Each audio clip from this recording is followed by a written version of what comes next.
สำหรับ EP 4 มื้อนี้น้องแอนนาก็จะมาสอนในการเบิ่งฐานแนวหามแนวต้านจุดแรกๆเลยหลังจากที่เฮาเข้ามาในตลาด BX เนาะสิ่งแรกที่เฮาจะเฮ็ดคือมาสังเกตจุดตลาดเนาะ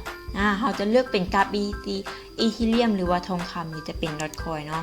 ซึ่งกราฟที่แอนนาเลือกมื้อนี้เนาะจะเป็นกราฟดอทคอยเนาะเพราะว่ากราฟดอทคอยจะลิงอยู่ในกรอบเนาะสังเกตเบิ่งง่ายๆเลยเนาะเดี๋ยวแอนนาจะมาตีกรอบให้เบิ่งเนาะตีฐานให้เบิ่งเนาะขั้นตอนแรกเนาะให้ทุกคนเข้าไปในตัวนี้เนาะคลิกใส่ลูกศรตัวนี้แล้วให้เราเลือกเอาตัวนี้เนาะหลังจากนั้นเราจะมาตีกรอบให้เลยเนาะกรอบที่เราจะเลือกลินในมุมนี้เนาะซึ่งตลาดมันจะลินในกรอบบริเวณนี้เนาะ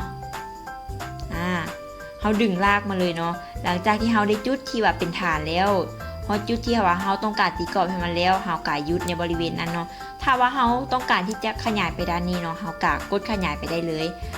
โอเคหลังจากนี้เนาะแอนนาก็จะได้กรอบมาแล้วเด้อทุกคนเด้อเป็นกรอบฐานแนวหามแนวต้านเนาะคือตลาดในปัจจุบันมันจะลินในกรอบมันบ่เป็นเทคนิครูปแบบแนวหับแนวต้านลวงนอนเนาะเราจะตีให้มันเพียงกันเลยเนาะโอเคจะได้มาประมาณนี้เนาะทุกคนหลังจากนั้นเนาะให้ทุกคนมาตีฐานแนวหับแนวต้านให้ทุกคนคลิกใส่ลูกศรตัวนี้เนาะหลังจากนั้นมาเลือกเอาตัวนี้แล้วมาตีฐานเลยเนาะบริเวณนี้จะเป็นฐานเลยทุกคนเพราะว่ามีไหลแทงบอสามารถขึ้นได้เนาะนี่เนาะไอ้นาจะตีฐานให้มันเลยแล้วมันจะมีฐานที่ว่าเป็นฐานแนวหับแนวต้านที่แข็งแหงและบอแข็งแหงเนาะก็คือจุดที่คนรอซื้อรอขายกันเนาะเขาจะมาคลิกวางใส่ก่อนเนาะทุกคนเนาะบริเวณนี้เนาะโอเคตัวนี้จะเป็นจุดที่แข็งแหงทุกคนเพราะว่ามีไหลแทงบอสามารถขึ้นได้และมีไหลแทงบอสามารถลงมาได้เนาะไอ้นัทจะวางให้อยู่ในระดับ3เลยจะเปลี่ยนสีให้มันเนาะเพื่อความจืดของเขา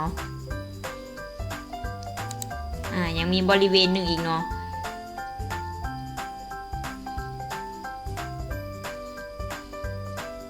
โอเคบริเวณนี้เนาะ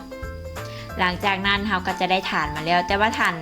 เส้นตัวนี้เนาะไอ้นาจะวางให้อยู่ในระดับ2เลยจะเปลี่ยนสีเป็นสีเขียวเนาะปัจจุบันเนาะเราก็จะได้ฐานมาเป็นที่เรียบร้อยแล้วซึ่งเราจะวิเคราะห์ตามฐานแนวรับแนวต้านเนาะมาเบิ่งออเดอร์นี้นำกันเนาะทุกคนซึ่งออเดอร์นี้ไอ้นาจะไปออเดอร์ที่มั่นใจและแม่นยำที่สุดเนาะ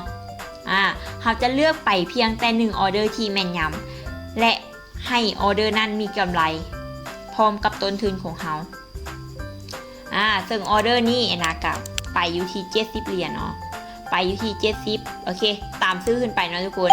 คือออเดอร์นี้มั่นใจแฮงเด้อทุกคนเด้อออเดอร์นี้มั่นใจแฮงเพราะว่าเขาสังเกตเบิ่งง่ายๆเลยเนาะคือจุดที่เขาตีฐานไว้ให้แล้ว